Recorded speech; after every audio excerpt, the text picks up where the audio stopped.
Coucou tout le monde, j'espère que vous allez bien. Aujourd'hui nous sommes le 5 août, le jour où je tourne cette vidéo. J'ai petite mine, c'est normal, puisque pour ceux qui le savent et qui me suivaient sur les réseaux sociaux, vous savez que mon loulou est hospitalisé et qu'il est à l'hôpital depuis quelques jours et que je suis pas dans une phase la plus facile ou la plus gaie actuellement. Ce soir, je suis rentrée à la maison puisque on alterne un soir sur deux avec son papa. Je fais une nuit et lui fait une nuit, histoire que le petit ne soit jamais seul. Ceci dit, je vous dis, le petit, il a 15 ans, mais dans des situations telles que celle-là, ça reste un enfant qui est hospitalisé. 15 ans, ça reste un enfant. Voilà. Donc ce soir, je suis à la maison et c'est le premier soir où je me sens de faire quelque chose comme là, de parler, de faire une vidéo. Avant, je n'aurais pas été capable. Voilà, les guides me le confirment, j'ai une contraction. C'est le premier jour où je vais être apte à le faire. Donc j'ai une petite mine, c'est normal. Ça s'explique par rapport à ça, si vous vous demandez pourquoi j'ai l'air fatiguée. Ben, c'est parce que je viens de faire une nuit blanche la nuit précédente avec mon fils à l'hôpital et que je suis défractée. Vous voyez, le stress ressort avec un herpès à la bouche. Et puis là, ça va faire le 5. Cette nuit, ça fera 5 jours qu'il a été opéré. Ça a été une opération en urgence et une opération qui a duré 4 heures. Donc c'est pas n'importe quoi. Les guides, semble-t-il, voulaient que je tourne une vidéo ce soir pour en parler un petit peu. Et ils ont sorti des cartes pour parler un peu de ça et je suis un peu dans l'expectative de en quoi va consister cette vidéo parce que j'ai cette impression que si on me demande d'en parler en vidéo, est-ce parce que c'est un axe de travail général? Oui, d'accord, donc déjà on a notre réponse. J'espère que vous vivrez quelque chose d'un peu moins fort que moi,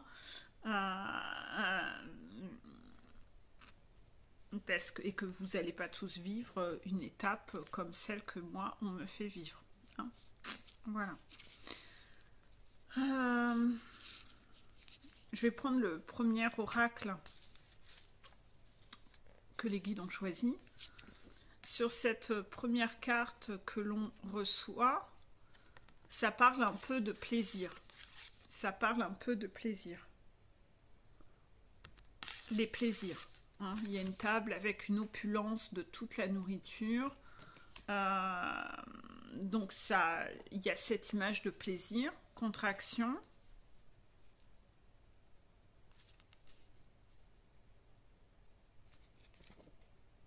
Il va y avoir une mise en échec.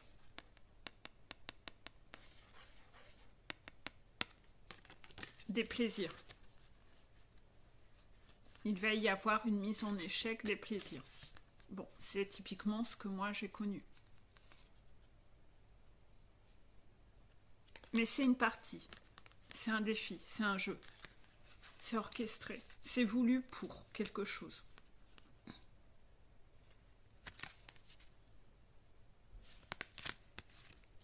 Comme je vous le dis, moi c'est ce que j'ai vécu. Puisque normalement je devrais être actuellement en Espagne en vacances et je suis chez moi dans le nord à l'hôpital avec un fils hospitalisé. Donc autant vous dire que la notion de plaisir a été mise en échec. Mais c'est un défi. Oui, je l'ai clairement compris. Ça a été un sketch ce que j'ai vécu là. Donc inévitablement j'ai bien compris que c'était orchestré, que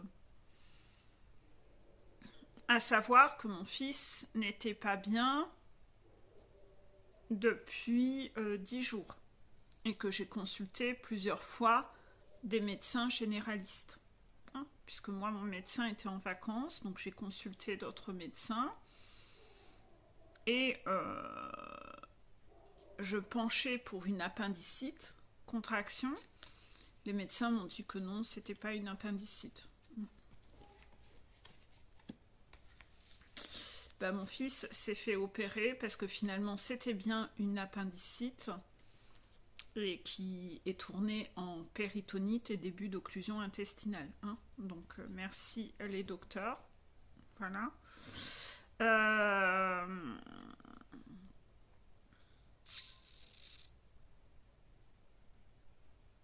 Et l'opération a dû durer 4 heures. Hein.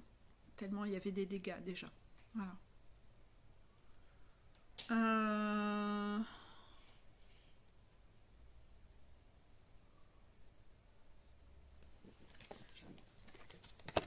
Donc, de ces cartes, vous voyez moi ce que j'ai vécu. Je ne sais pas ce que vous allez vivre. J'en ai aucune idée. Je pense pas que ça soit aussi fort que moi. Mais j'en ai aucune idée. Ça dépendra sûrement des gens.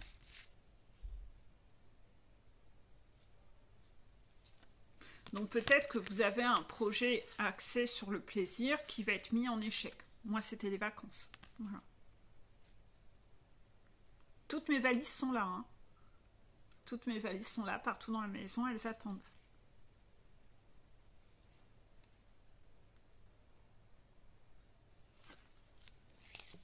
La troisième carte qu'on a, il y a quelqu'un qui donne des ordres, vous voyez ?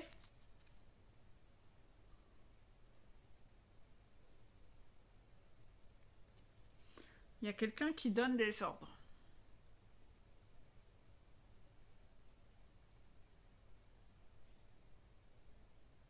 Et ça file droit.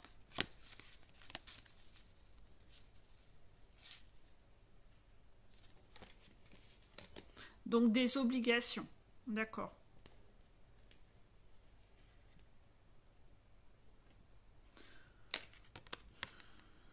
Il va y avoir une notion de plaisir qui va être mise en échec à cause d'obligations.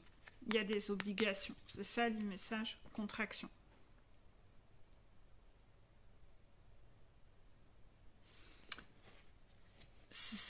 Ça va pas vous donner envie, ces obligations-là. Vous allez plutôt avoir envie de vous cacher et de réussir à passer entre les mailles du filet et cette mise en échec de ce défi.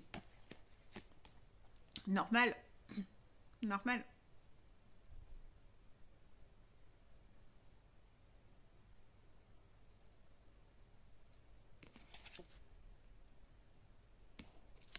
Ceci risque de concerner un enfant ou un isolement de quelqu'un en tout cas. Un isolement de quelqu'un. Et pour bon nombre d'entre vous, ça sera des enfants, à cause d'un enfant.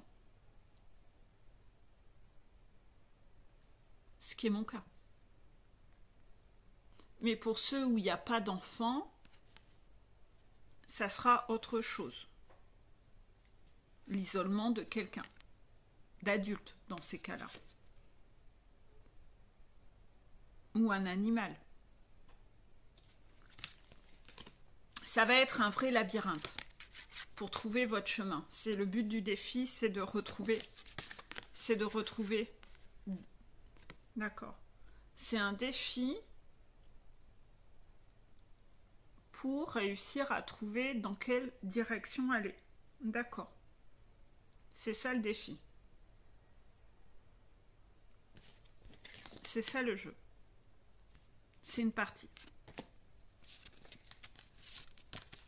Ça correspond très bien à ce que j'ai vécu. Pour le coup. Inévitablement. Puisque moi, situation de plaisir mise en échec, bien sûr que j'aurais bien aimé contourner. J'ai essayé d'avoir le contrôle sur la situation, contraction. en emmenant au plus vite mon fils chez le docteur, dès qu'il a commencé à avoir des symptômes qu'il n'était pas bien, en lui expliquant qu'il valait mieux voir des médecins tant qu'on était en France, que ce serait un peu plus compliqué sinon après, et que s'il était malade, il valait mieux le soigner au plus vite. Le problème, c'est que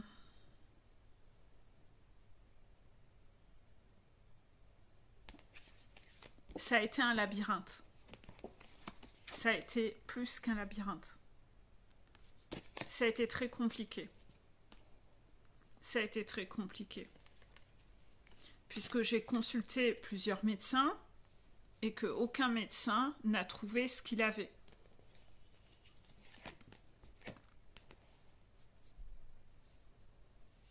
Qu'au final, c'était bien une appendicite, alors que les médecins me disaient « Mais non, madame, c'est pas une appendicite. Il n'a pas les symptômes d'une appendicite. » Mon cul. J'ai donc dû, en voyant les traitements qu'il lui donnait et que rien ne passait, me résoudre un soir à lui dire « Écoute, on va aller aux urgences parce que là, je ne le sens pas l'affaire et les médecins, je sens qu'ils ne te soignent pas comme il faut. » Je ne m'attendais pas à ce que on m'annonce ce qu'on m'a annoncé finalement et que on soit obligé d'aller sortir un chirurgien de son lit pour lui faire une opération en toute urgence en pleine nuit pendant 4 heures. Ceci dit, heureusement que j'ai eu le bon flair et que mon intuition fonctionnait bien, parce que sinon la situation aurait été pire. Hein, voilà. Donc bien que ça me... Voilà, j'ai essayé de maintenir coûte que coûte cette notion de plaisir, mais rien n'y faisait. Cette notion de plaisir a été mise en échec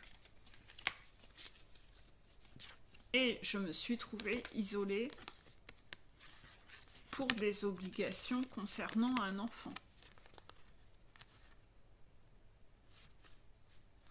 Je me suis trouvée isolée pour des obligations liées à un enfant. Logique. Même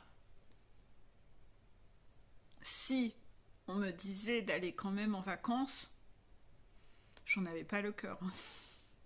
Quand votre fils... non, c'est pas possible en fait.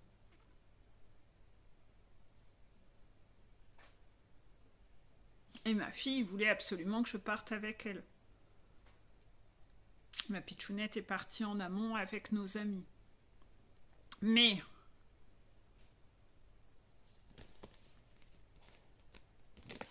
pour moi, j'ai cherché mon alignement et mon alignement, c'était que je ne me voyais pas laisser mon enfant dans un tel mal-être et partir alors qu'il allait vivre cette épreuve-là. C'était pas possible.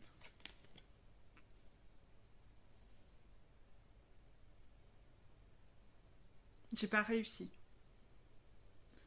Dans ce labyrinthe, il a fallu que je trouve la direction. La direction, c'était pas la direction des obligations, c'était la direction de mon cœur, la direction de mon alignement. C'est-à-dire l'exercice de la balance de j'ai envie, quel est mon choix en fait? Quel est mon choix et quel est mon alignement?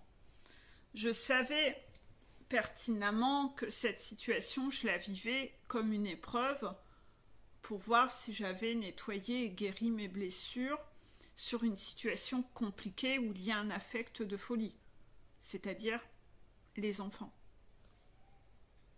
Donc, le choix, quand ça touche les enfants, inévitablement, tout votre tableau bord, tous vos voyants sont au summum du summum de vos blessures. Donc, comme test, c'est un test, les guides savent très bien ce qu'ils font, hein. C'est pas un test anodin. C'est un test où ils savent que mon affect, il est au summum du summum. C'est vraiment un test niveau très élevé. Voilà, contraction. Une épreuve, une leçon de vie. Hein, où on me teste là-dessus pour voir comment je vais avoir mon alignement, comment je vais agir. Donc je me suis posé plein de questions. Et c'est sur toutes ces questions de réflexion que je me suis posée que les guides ont observé mon cheminement.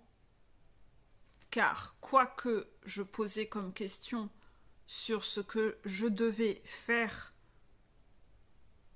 j'avais pas de réponse. Parce que c'était un test pour voir où était mon raisonnement et comment je fonctionnais encore.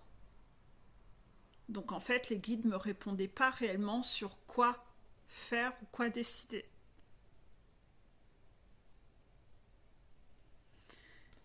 Et tout, dans ce labyrinthe, ça n'était que défi pour trouver la voie du cœur.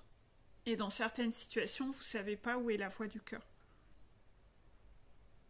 Parce que vous savez que vous avez été extrêmement masochiste de par le passé, que vous vous êtes trop suradapté, vous avez toujours fait passer les autres avant vous, que vous vous sentiez responsable des autres. Donc je sais que j'ai fait beaucoup d'erreurs sacrificielles de par le passé, et l'exercice de la balance, il n'était pas si facile que ça, par moment, pour me dire, est-ce que je vais encore m'en manger une parce que je vais être trop en sacrifice. Voilà, donc je me suis posé beaucoup de questions pour voir dans ce labyrinthe à chaque fois dans quel sens aller. C'est comme si à chaque fois que j'avais à tourner à gauche ou à droite, à chaque fois c'était une partie. C'était une partie. Pour aller voir, la notion de plaisir était dans quoi, comment trouver mon alignement. Est-ce que j'allais être connectée au cœur ou est-ce que j'allais être connectée aux règles, à ce qu'il faut que? Est-ce que j'allais être connectée au regard des autres? Est-ce que j'allais poser des choix en fonction du regard des autres? Ou est-ce que j'allais faire les choix en étant connectée au cœur? Et je ne vais pas prendre le temps de vous raconter exactement tout ce qui s'est passé, sinon la vidéo durerait 3 heures. Mais croyez-moi que les guides se sont donné du mal pour le sketch qu'ils m'ont fait vivre. Hein.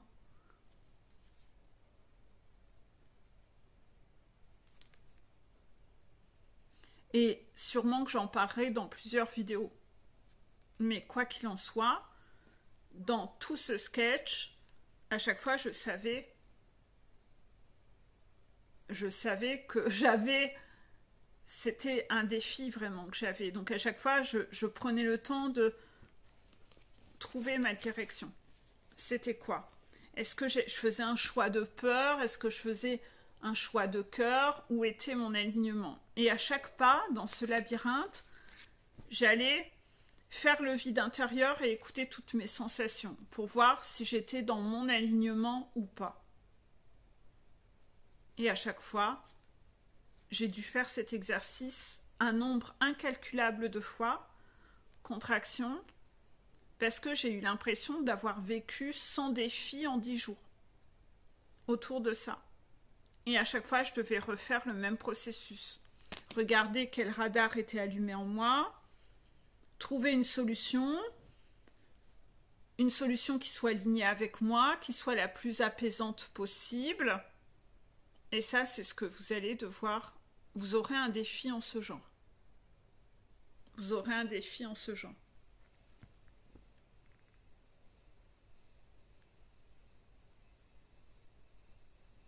J'entends un bruit bizarre. Donc, je ne sais pas quel sera votre défi à vous. Je ne sais pas. Inévitablement, on est dans le portail de la supposition. On a nettoyé les passionites le mois précédent. Croyez-moi que les guides vont vous faire travailler ces deux aspects-là dans ce défi. C'est-à-dire voir si vraiment vous avez lâché des passionites, si à chaque fois vous trouvez votre alignement en fonction du cœur et pas en fonction d'une passionnite. Et si vous allez être très à observer les faits ou est-ce que vous allez supposer? Si vous allez être dans le jugement ou dans la dénonciation. Oui, parce que moi, dans ce défi que j'ai eu, c'est pas évident. Hein. C'est pas évident parce que je n'ai pas spécialement envie de raconter toute l'histoire, comment elle s'est passée, parce que je vais y passer 3 heures. J'ai pas envie de passer 3 heures ce soir à tourner une vidéo. Voilà, les guides le savent, ils le sentent. Il faut savoir que ce qu'on vient de me faire vivre là avec mon fils, j'ai eu l'impression de revivre quelque chose que j'ai vécu il y a 10 ans avec ma puce quand elle n'avait que quelques mois, où elle s'était chopée une merde au niveau santé qui est un Kawasaki et j'ai failli la perdre alors qu'elle avait 7 mois. Et ça a été atroce comme expérience de vie. Je crois que j'en ai parlé un peu dans une vidéo déjà sur cette chaîne et quand j'en ai parlé, je pleurais. Aujourd'hui, j'arrive à en parler sans pleurer, ce qui est signe que j'en guéris. Tant qu'on pleure encore de quelque chose, ça veut dire qu'on n'est pas encore guéri. Mais c'est pas grave. Il vaut mieux en parler, on extériorise. C'est vraiment bizarre ces bruits. Bref. Quoi qu'il en soit, j'ai failli perdre ma fille à l'époque. Mon radar interne et mon intuition de maman me disaient que ce qu'elle avait, c'était bizarre. Et j'ai vu un nombre incalculable de médecins, même aux urgences, etc. Et personne ne trouvait ce qu'elle avait parce que c'est pas quelque chose de très répandu et de très courant. Et il y a 10 ans, encore moins. C'était rare d'avoir un Kawasaki. Donc, j'ai dû me battre et j'ai vu un nombre de médecins de folie. Bien sûr, la situation s'est aggravée entre-temps puisque je n'ai aucun médecin. Tous les médecins banalisaient la chose et disaient « c'est un virus, c'est un virus ». Non, mais vous inquiétez pas, c'est un virus. C'est rien, c'est un virus. Je pense que si je m'étais pas bataillée à avoir des médecins jusqu'à ce qu'on trouve ce qu'elle est, je crois qu'aujourd'hui elle serait morte. Voilà, contraction. Franchement, ça a été, mais c'est tellement scandaleux ce que j'ai vécu à l'époque que c'est digne d'un film et d'un livre, en fait. Et vous pensez bien que quand vous vivez une expérience aussi marquante, vous pourriez avoir tendance à ne plus avoir du tout envie de faire confiance aux médecins. Parce que l'expérience que j'ai vécue était quand même hard. Hein. Le nombre de médecins qui se sont plantés sur ce dossier, c'était un truc de fou. Donc, et là, figurez-vous qu'avec mon fils, c'est le même sketch. Il a revu plusieurs médecins et c'est un virus. C'est un virus. C'était une appendicite. Et quand je disais c'est pas une appendicite, non, c'est pas une appendicite. Vous voyez? Et en fait, je pense que dans le côté, vous savez, je vous parle souvent qu'on met un effet halo autour de certaines professions. Voilà. Je pense que j'ai été méfiante sans doute sur le corps médical les premières années après le drame de ma fille. Voilà, les guides le confirment, mais très rapidement, j'ai remis un effet halo sur les médecins. Je ne sais pas pourquoi, mais visiblement, je mets un effet halo sur les médecins. C'est-à-dire que moi, petite Peggy, qui certes a des capacités spirituelles,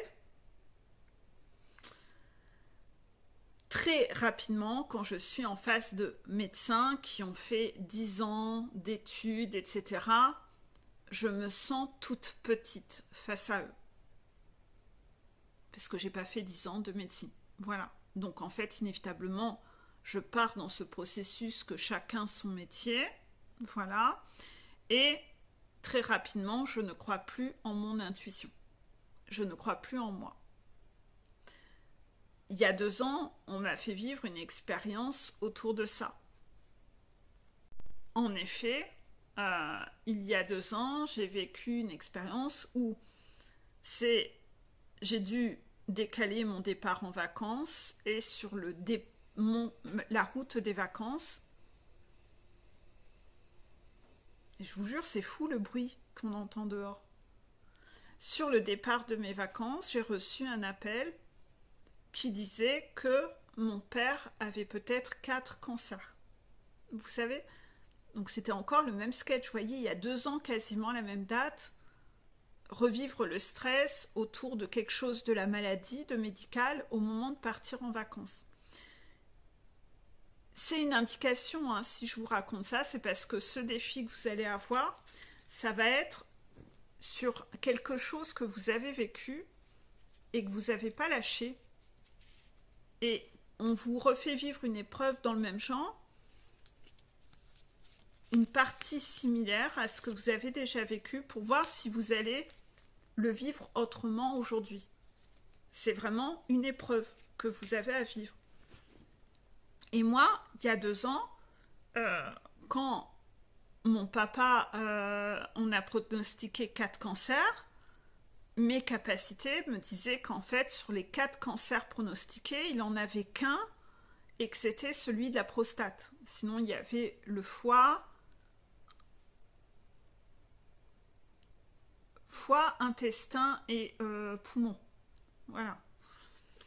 Et je n'ai pas réussi à profiter de mes vacances parce que je suis restée dans l'attente de ça pendant des jours et j'ai complètement bousillé mes vacances à être dans ce stress alors que les guides me disaient qu'il n'y avait qu'un seul sur les 4 cancers, la prostate. Et la prostate se guérit bien de nos jours. J'ai pas réussi à me faire confiance. Je n'ai pas réussi. Je n'ai pas réussi. Les guides me disent, je baisse ma valeur face au corps médical, comme si j'étais inférieure au corps médical. J'ai un problème de valeur que je m'accorde face à quelqu'un qui a fait médecine. Voilà, voilà. Par rapport à ça, je baissais ma propre valeur. Donc, inévitablement, on va pas... Enfin, mettez-vous aussi à ma place, c'est que de base, je suis quelqu'un de cartésienne. Si les médecins disent qu'ils pronostiquent 4 cancers, c'est un peu difficile de me dire que je vais plutôt croire en mes capacités spirituelles plutôt qu'en des faits médicaux. Le truc, c'est qu'à l'époque, j'ai trop sombré dans cette passionnite de l'effet halo du corps médical et j'ai pas assez bien analysé la situation. C'était que dans les faits, vous devez donc dans votre défi vous attarder sur les faits. Dans les faits, ils n'avaient pas fait les analyses sur les 4 cancers. C'était une supposition de leur part. C'était une supposition de leur part. Ils n'avaient pas fait les analyses. C'était un pronostic avant de faire des analyses. Et à mes yeux, c'était... Donc je disais... Je ne sais même plus ce que je disais parce que je viens d'aller effacer de la mémoire puisque j'ai eu un message d'erreur et là j'ai perdu le film.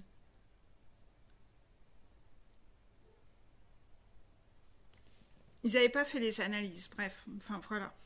Et je ne me suis pas assez fixée sur les faits. Alors que dans les faits, oui, pour moi, ils ont fait une erreur médicale d'aller annoncer à un patient on soupçonne 4 cancers chez vous alors qu'ils n'avaient pas fait les analyses. Enfin, je trouve ça hyper maladroit de mettre en panique une famille totale au moment où c'était des vacances, c'est le 14 juillet, et puis comme il avait en plus un Covid, on ne pouvait pas lui faire les examens, il fallait attendre qu'il ait plus le Covid avant de lui faire les IRM, il ne voulait pas contaminer l'appareil, enfin bref, c'était un sketch, là aussi. Vous le voyez, hein, quand c'est un sketch, vous voyez tout de suite que les guides, ils s'en donnent à cœur joie pour vous maintenir dans votre état de souffrance plus longtemps. Mais cet état de souffrance, vous allez vous dire, c'est inhumain.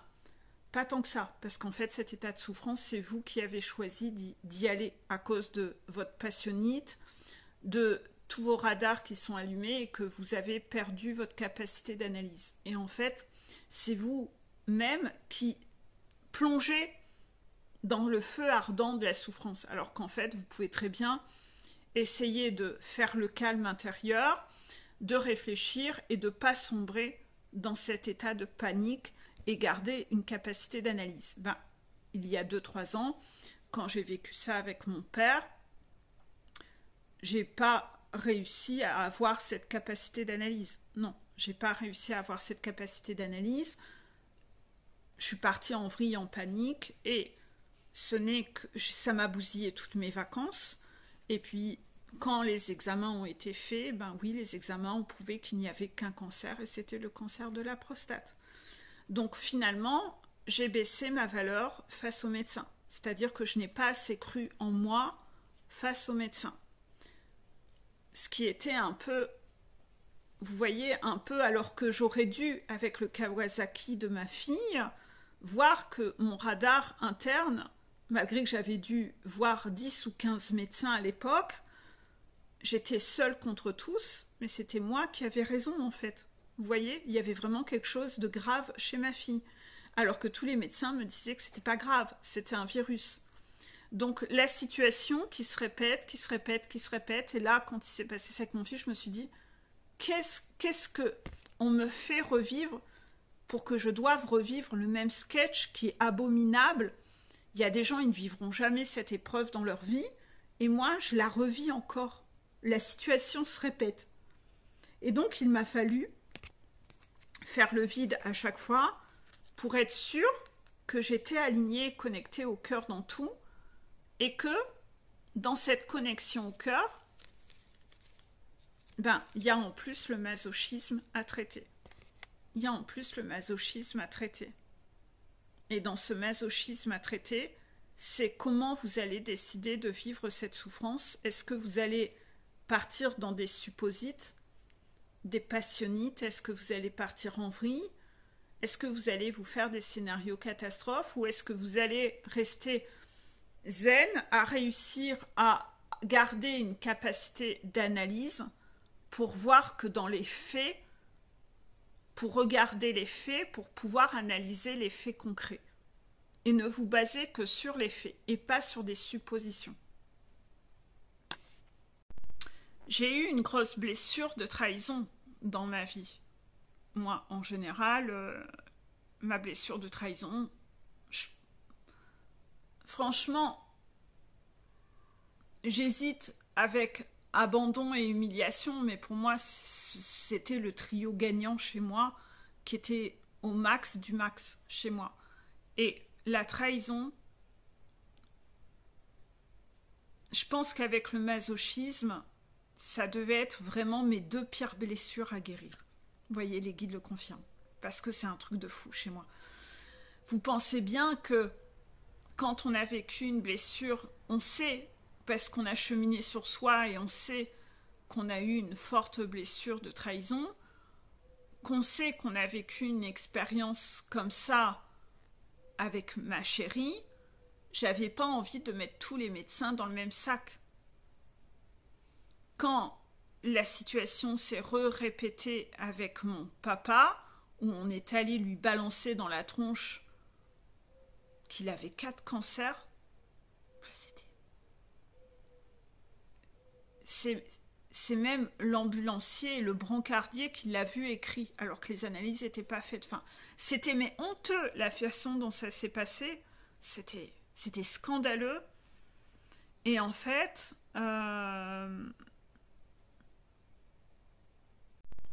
Donc je disais, j'ai vraiment un souci de mémoire, je viens d'aller effacer des vidéos pour pouvoir garder de l'espace, excusez-moi. Quand c'est comme ça, après je perds le fil un peu de ce que je disais, donc si je me répète, j'en suis navrée.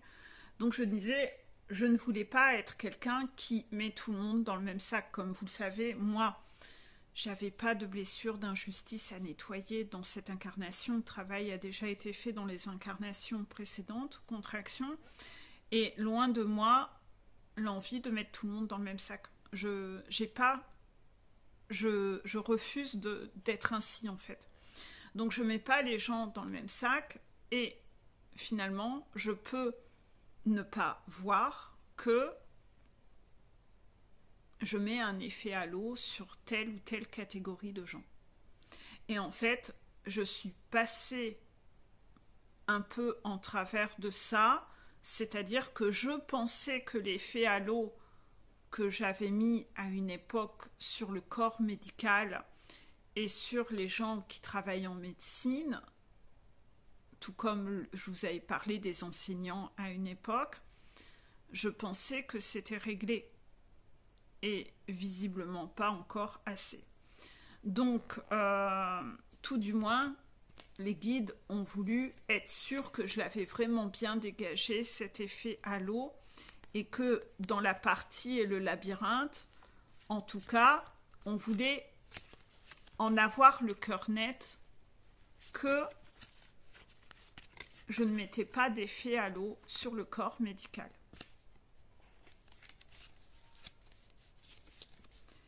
Et de ne pas prendre pour argent comptant et avoir une confiance aveugle en leurs suppositions. Parce que un médecin peut faire des suppositions. Et c'est ça qui est un peu choquant. C'est-à-dire qu'on se dit, un médecin, s'il a fait 10 ans d'études, il base son pronostic sur des faits. La médecine, c'est basé sur des faits, la science, des faits réels, et pas sur des suppositions. Donc, pour moi, c'est un corps de métier très ancré, c'est un corps de métier qui se base sur des faits, et donc c'est de là où je mettais un effet halo d'aveuglement sur les gens qui travaillent dans la médecine encore. Alors que pas du tout. La preuve, c'est que là, non seulement ma fille, mon père, mais là aussi mon fils maintenant, ben j'ai bien dû voir que finalement, les médecins font des suppositions. Inévitablement, quand on me dit « votre fils n'a pas l'appendicite » alors qu'ils n'ont pas fait d'examen ni de prise de sang, ils supposent qu'il n'a pas l'appendicite, mais ils n'ont pas fait les examens. Ils n'ont pas fait les examens. Et moi, moi, j'ai pas fait médecine, donc inévitablement, entre croire le docteur ou me croire moi, je les ai crus eux. Alors qu'une fois de plus, c'était moi que je devais croire. Et j'ai dû en avoir le cœur net, c'est là où j'ai emmené mon fils à l'hôpital, pour en avoir le cœur net. Ma vidéo est très décousue. Pourquoi ? Parce que je suis encore dedans. Et j'ai pas envie de passer 3 heures à faire cette vidéo. Je vous donne des bribes, parce que si je devais vous raconter les 3 histoires de ce que j'ai vécu avec ma fille il y a 10 ans, ce que j'ai vécu avec mon père il y a 2 ou 3 ans, plus vous expliquer l'intégralité du détail là avec mon fils, non, c'est digne d'un feuilleton, c'est digne d'un film, je vous jure. Donc, inévitablement, quand vous avez des situations comme ça, très marquantes, dignes d'un film qui se répète, vous devez quand même vous rendre à l'évidence que c'est pas pour rien, c'est qu'on vous fait travailler quelque chose. Et s'il y a une situation qui se répète, c'est parce qu'on vous teste et que vous avez plutôt intérêt, si vous avez envie que ce soit la dernière fois que vous n'avez pas du tout envie de revivre ça après, vous avez intérêt à la jouer autrement que les fois d'avant. Donc en fait, vous y réfléchissez à 2 fois avant chaque positionnement. Je tourne à gauche, je tourne à droite, parce que vous dites, j'ai pas envie de revivre cette épreuve-là encore une fois plus tard. C'est bon là, cette épreuve, elle est quand même tellement souffrante et tellement dure, masochisme, que je vais vraiment prendre mon temps et bien vérifier tout ce que je fais et comment je faisais les choses avant. Et je vais vraiment m'analyser pas à pas pour être sûre que là, cette fois-ci, je fais mieux que les fois précédentes. Et là, je suis allée travailler sur tout ce masochisme où je me trahissais à l'époque. Et j'ai essayé de ne pas me laisser envahir, de rester positive. Mais au final, le verdict était quand même sans appel, en fait. Même si j'ai voulu être positive, j'ai peut-être mis dans le fait de vouloir être positive et de ne pas vivre les choses dans la souffrance, j'ai peut-être mis quand même un effet halo sur les docteurs. Les guides disent que non. D'accord, bon, tant mieux. C'est vrai que je ne les ai pas crus, puisque je suis retournée voir un autre médecin et j'ai atterri aux urgences. Ce qui est bien la preuve que je n'ai pas cru en leur verdict. Parce qu'eux me disaient non, il n'a pas l'appendicite, et je me suis quand même présentée aux urgences en disant, je pense que mon fils a une appendicite. Et c'est ce que j'avais dit à mon fils, en lui montrant des photos sur internet. Regarde, quand on a l'appendicite, on a mal à cet endroit, mon chéri, c'est là que t'as mal.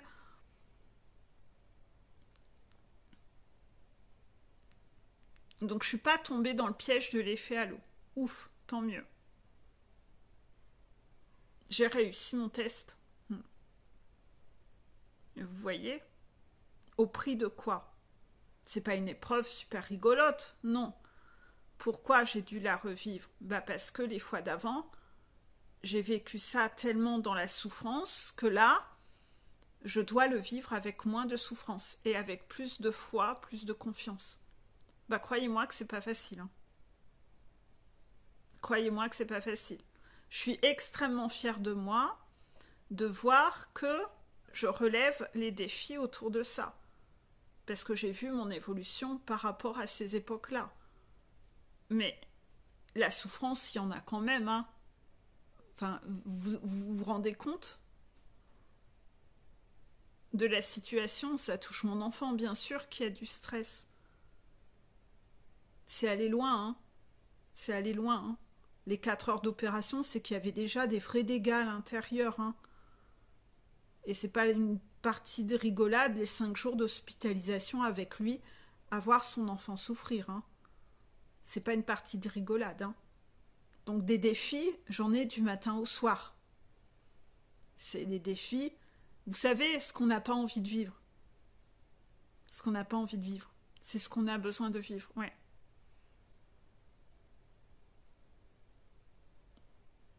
Donc là, j'ai clairement compris que je devais me faire davantage confiance en moi qu'au docteur. Et que je devais arrêter de baisser ma valeur face à la médecine. Certainement que les guides voulaient être sûrs que je me redonnais cette valeur. Que je reprenais ma place.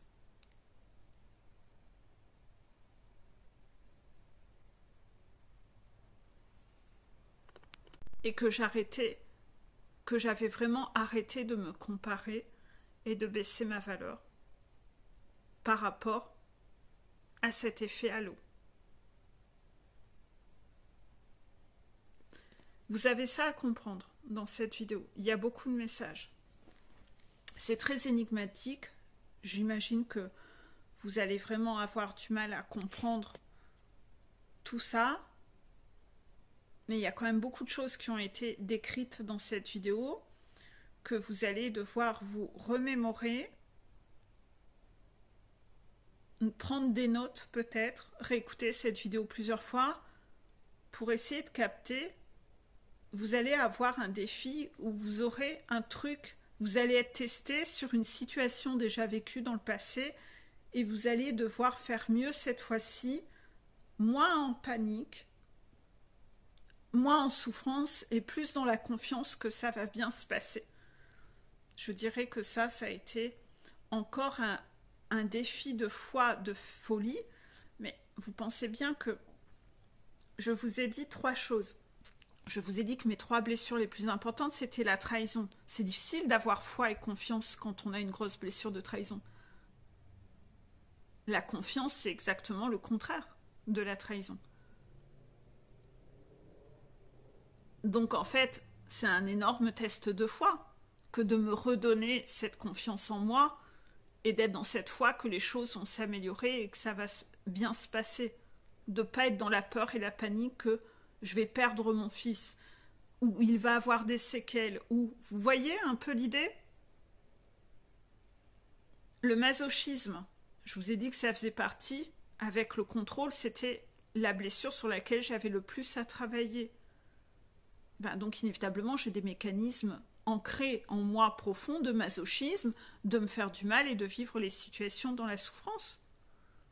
Et là, les guides voulaient être sûrs que j'avais retrouvé ma boussole, que j'étais sortie de mon labyrinthe, que j'allais gagner cette partie et que j'allais, dans aucun des choix que j'avais à faire, j'allais choisir la voie du masochisme. Mais le défi qu'on m'a fait vivre, il a dû y avoir 50 positionnements à avoir. Et c'est pas fini. Donc, en fait, dans une seule journée, j'avais moult défis de positionnement à pas me trahir et à pas choisir la souffrance du masochisme. Donc, les positionnements, c'était du défi level puissance 10 000 en fait.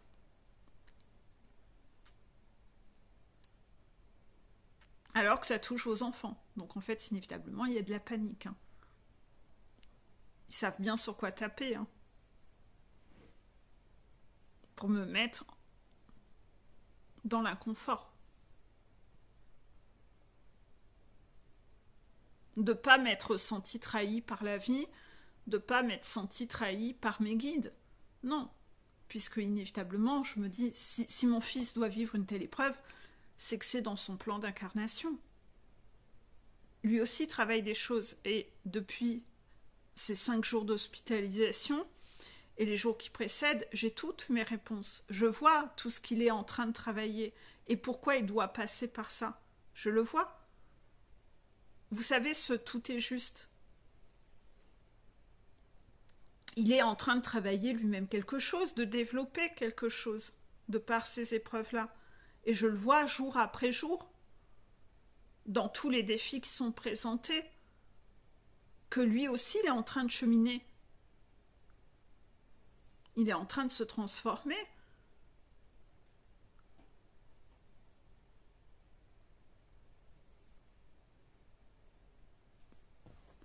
Donc repensez un peu à vos blessures racines, ça sera peut-être les mêmes que moi ou pas. Quoi qu'il en soit, le défi, c'est de rester aligné, de fusionner à l'intérieur et de ne pas fusionner avec l'extérieur. C'est fusionner à l'intérieur de soi. Il y a des limites qui vont péter. On va pousser vos limites. On va vous pousser dans vos limites. Vous allez devoir vraiment sortir de votre zone de confort. Ce que je n'ai pas envie de vivre, je vais le vivre. Le but, c'est de péter quelque chose. Et ce truc que vous allez péter, c'est un lampadaire, une blessure racine que vous avez vraiment à nettoyer et qui vous vient de vos vies antérieures. Cette racine-là, il faut la péter. Il faut péter cette corde. Parce que ça vous met toujours dans les doutes, et les doutes, c'est la souffrance. C'est du masochisme, de toujours être dans le doute. Vous devez travailler votre confiance en vous, votre confiance en vos radars, votre foi en la vie, l'espoir. Vous allez devoir écouter votre intuition. C'est exactement, toutes les cartes révèlent exactement ce que j'ai travaillé. Ceci dit, je ne travaille pas que ça. Ça, c'est qu'une partie de l'iceberg. Il y aura sûrement d'autres vidéos plus tard où j'expliquerai ce que ça m'a fait travailler encore. Mais il y a tellement de choses. C'est comme si on m'avait lancé un dossier énorme qui est comme une mise à l'épreuve de folie pour voir où j'en suis. Par rapport à l'ancienne Peggy. Je peux vous dire que moi-même, en m'observant, je me dis, ça n'a mais tellement plus rien à voir. Ça n'a mais tellement plus rien à voir. Ça ne veut pas dire que je suis parfaite. Je serai toujours imparfaite. C'est-à-dire que je ne suis pas zen tous les jours. Non, j'ai de la souffrance. C'est de ça dont je vous parlerai dans le deuxième volume et le deuxième volet quand j'aurai le temps de le tourner. C'est cette imperfection. C'est qu'il y a des situations qui me mettent en souffrance, mais même quand je suis en souffrance, j'écoute mon intuition. Même quand je suis en souffrance, je reste alignée. Je fusionne à l'intérieur de moi et pas à l'extérieur de moi. Pourquoi? Parce que j'ai pété cette corde. Et je doute de moins en moins. Et si j'ai des doutes, ça n'arrive pas à m'envoyer du mauvais côté du labyrinthe. Parce que même si j'ai des doutes, je vais quand même dans la bonne direction. Avec des doutes, éventuellement. Mais ça ne fait pas que je prends le mauvais choix. Je prends quand même le bon choix. Avec une part de doute qui n'est pas à 100%, mais avec la certitude que, en tout cas, c'est un choix aligné. Donc si c'est un choix aligné avec le cœur, que j'estime dans l'exercice de la balance que je ne suis pas masochiste là-dedans, que je reste vraiment dans une analyse des faits, que je garde la tête sur les épaules, que je ne me mets pas à supposer, que je ne sombre pas dans des passionnites, je suis factuelle, et en fait, je suis alignée avec ça. Je suis alignée avec ça. Et donc, si je suis alignée avec ça, quelle que soit la réponse, je balaye mes doutes. Parce que tant que c'est aligné, c'est aligné.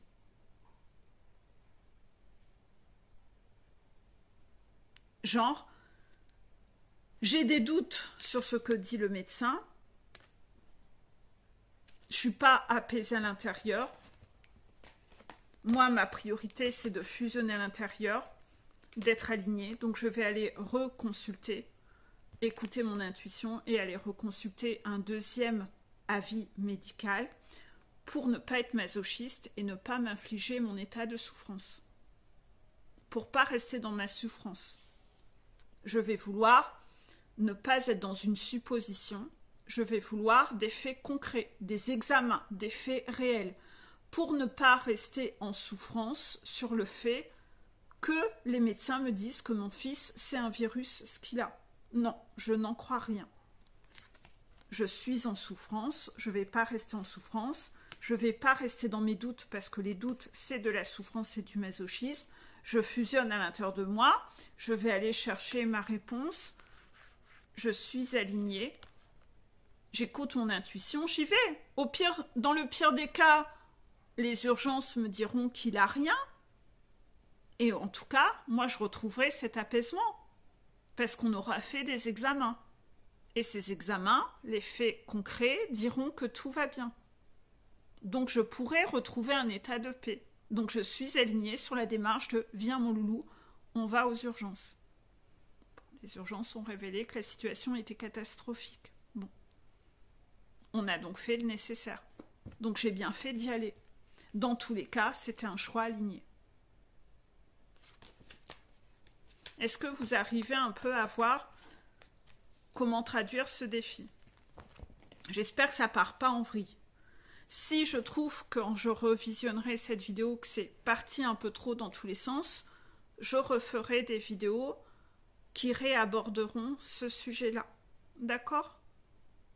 Parce que là, je suis encore dedans. Hein, donc, la journée, j'ai passé nuit blanche. Je vous tourne une vidéo alors que j'ai passé nuit blanche. Hein, donc, si je pars un peu dans tous les sens, je m'en excuse. Hein, mais à mes yeux, je vous ai donné les pièces du puzzle que les guides voulaient que je vous communique, contraction, pour votre propre défi à vous, qui ne sera peut-être pas au même niveau que le mien. D'accord? Moi, ils m'ont toujours fait vivre des défis de cinglés, en fait. Ça a été ça, ma montagne. Des défis de cinglés. Je vous ai déjà dit dans des vidéos, ne croyez pas que je suis privilégiée. Je pense qu'on m'en demande à moi bien plus qu'à d'autres. Voilà. D'accord? On va se laisser avec 3 petites cartes. Avec trop, on se perd. Avec moins, on se trouve. Avec trop, on se perd. Avec moins, on se trouve. Repensez à la notion d'abondance et de plaisir. D'accord? Avec trop, on se perd. Avec moins, on se trouve. Deuxième carte. J'adore marcher sous la pluie pour que personne ne voie mes larmes. De Charlie Chaplin.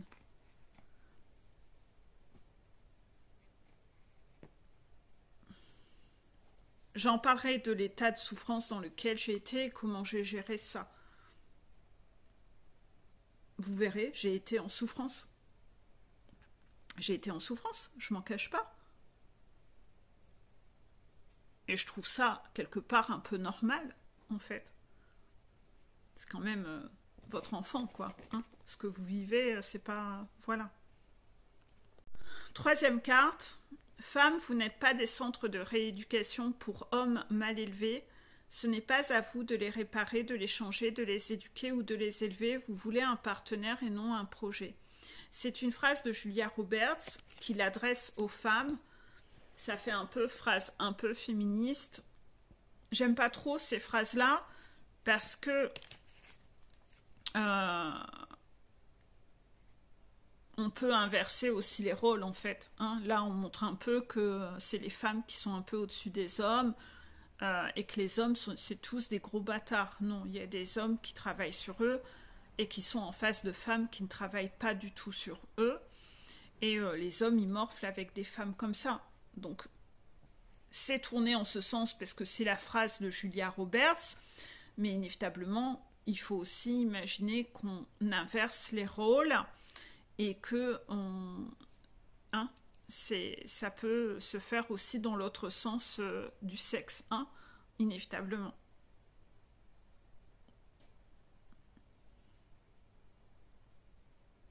Ceci dit, si les guides parlent de pourcentage, il y a quand même plus de femmes qui acceptent de travailler sur elles et sur leurs blessures que d'hommes.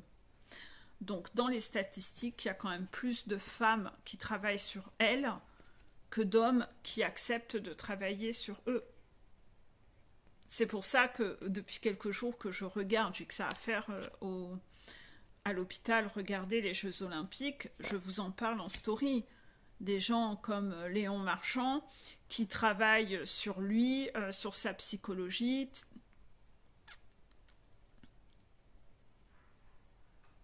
Il y avait d'autres joueurs, je pense que c'était Teddy Riner aussi, c'est ça, qui lui aussi parlait, qui travaillait sur lui. Ils font tous un travail sur eux personnel pour travailler leur mental. C'est pas des gens qui renient leurs émotions, c'est des gens qui assument leurs émotions. Avec beaucoup d'intelligence, et ça fait du bien de voir des hommes qui sont dans cette démarche et qui, j'espère, vont venir un peu changer un peu la tendance sur la honte que c'est d'un homme, qu'un homme travaille sur lui-même. Il y a quand même encore des gens qui estiment que d'aller voir un psy, c'est une insulte. C'est honteux. On en est quand même encore là en 2024. Hein. Donc inévitablement, quand vous entendez des hommes avoir ce genre de débat, ben là, ça s'adapte parfaitement à eux. Cette carte femme, vous n'êtes pas des centres de rééducation pour hommes mal élevés. Ce n'est pas à vous de les réparer, de les changer, de les éduquer ou de les élever. Vous voulez un partenaire et non un projet. Parce qu'un projet, c'est quoi? C'est une supposition. C'est une supposition. Vous voulez des faits réels. Vous ne voulez pas de supposition. Voilà. Ça sera une première vidéo qui parlera de ça. Peut-être que dans les mois à venir, vous aurez 2-3 vidéos qui parleront de ce que j'ai vécu sous différents angles. Là, on est un peu en train de planter le décor, parce que vous avez vous-même un défi autour de ça. Et ce que j'ai vécu à chaque fois, vous savez, quand je vis quelque chose, c'est toujours pour en faire une vidéo. Vous aurez la suite un peu plus tard sur les autres angles de vue. D'accord? C'est petite touche par petite touche, parce que vous allez vous aussi travailler quelque chose de similaire, un peu comme moi, un peu en effet miroir, et vous aussi, vous allez avoir quelque chose à nettoyer. Réécoutez cette vidéo peut-être plusieurs fois, parce qu'elle risque d'être peut-être un peu difficile pour vous à appréhender. Elle dure plus d'1 heure, donc peut-être qu'elle apparaîtra en 2 volets. Nous verrons bien le moment venu. Quoi qu'il en soit, je vous fais de gros bisous et je vous dis à bientôt.